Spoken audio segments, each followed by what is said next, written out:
આગળ વધી વધુ એક મહત્વના મુદ્દા પર અને આ મુદ્દો છે અમદાવાદનો। શું અમદાવાદમાં હવે પોલીસ પણ સુરક્ષિત નથી?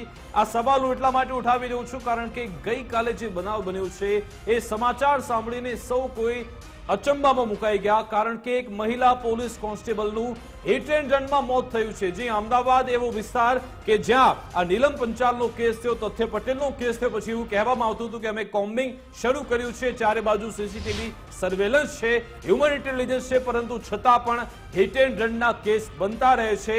લોકો રસ્તા પર ઉતરે છે ત્યારે તેમના મનમાં સવાલ આવે છે કે શું કોઈ એમને ઉડાડીને જતું નહીં રહે ને? અને હવે તો એક મહિલા પોલીસ કોન્સ્ટેબલ તે પણ જો સુરક્ષિત નથી તો પછી સામાન્ય લોકોનું શું? તે એક મોટો સવાલ છે। માનસી, બિલકુલ અમદાવાદના રસ્તાઓ પર નીકળતા હવે બીક લાગે છે કે ઘરે પાછા આવશું કે નહીં, જીવતા જાગતા આવશું કે નહીં। એક સમયે લોકો જોગિંગ કરવા નીકળતા હતા, મોર્નિંગ વોક, ઇવનિંગ વોક કરવા માટે નીકળતા હતા, પરંતુ હવે તો એ પણ શક્ય નથી કારણ કે આ જ પ્રકારે બેફામ નબીરાઓ, બેફામ વાહન ચલાવતા લોકો ક્યારે તેમનો જીવ લઈ લેશે તે કોઈ સ્પષ્ટ નથી, કોઈ નક્કી નથી અને યમરાજ બનીને આ લોકો ત્રાટકી રહ્યા છે અમદાવાદના રસ્તાઓ પર। જ્યારે પોલીસ શું કરી રહી છે તેને લઈને હજુ પણ સવાલોના ઘેરામાં પોલીસ છે।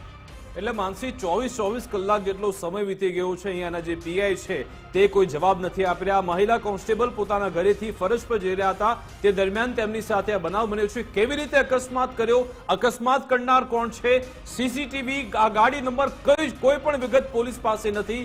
પોલીસના હાથ અત્યારે પણ ખાલી છે અને એટલા માટે જે પરિવારજનો છે, આ જે મહિલાના પતિ છે તે પણ આક્રમણ વ્યક્ત કરી રહ્યા છે। તેમના તરફથી, પરિવારજનો તરફથી શું કહેવામાં આવ્યું તે સાંભળીએ।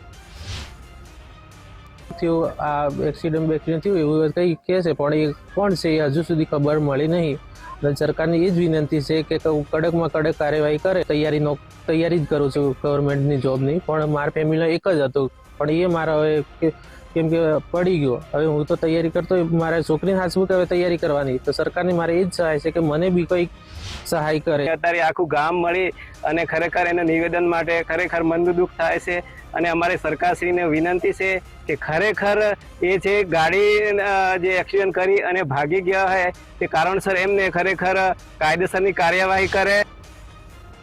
વિકાસના સમગ્ર ઘટનામાં પીઆઈનું મૌન જ ઘણું બધું કહી જાય છે। ખાડિયાના પીઆઈને જ્યારે પૂછવામાં આવ્યું, કશું જ બોલવા તૈયાર નથી। તેમની જ ટીમની એક મહિલા કર્મચારીનું મૃત્યુ થયું છે બેફામ રફતારના કારણે અને હજુ પણ પીઆઈ જ્યારે મૌન સેવી રહ્યા હોય ત્યારે ચોક્કસ સવાલ અનેક ઉઠે। પોલીસની કામગીરી પર તો સવાલ ઉઠે છે, પરંતુ એક ટીમ લીડર તરીકે, એક પીઆઈ તરીકે તેમના ઉપર પણ સવાલ ઉઠે છે કે હજુ સુધી શું કામ આરોપીઓની કોઈ ભાળ મળી નથી? શું સીસીટીવીની તપાસ કરવામાં નથી આવી રહી કે પછી શું પોલીસ પૂરતી કામગીરી નથી કરી રહી? તેને લઈને પણ સવાલ ઉઠે છે।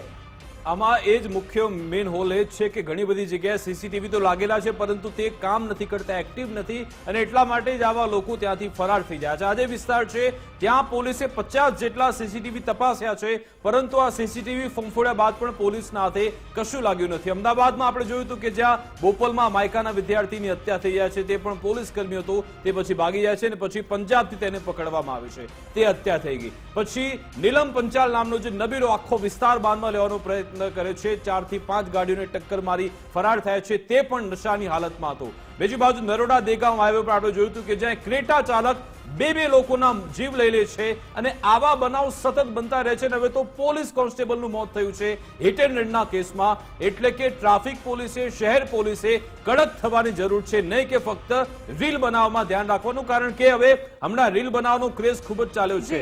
કોમ્બિંગના નામે આ બધી રીલ બનાવવામાં આવે છે અને પછી સોશિયલ મીડિયામાં વાહવાઈ લૂંટવામાં આવે છે, પરંતુ ખરા અર્થમાં તમે કામગીરી કરો અને આવા અપરાધીઓને પકડો તો જ તમારી વાહવાઈ થશે। હવે આગળ વધે બીજા મહત્વના મુદ્દા પર।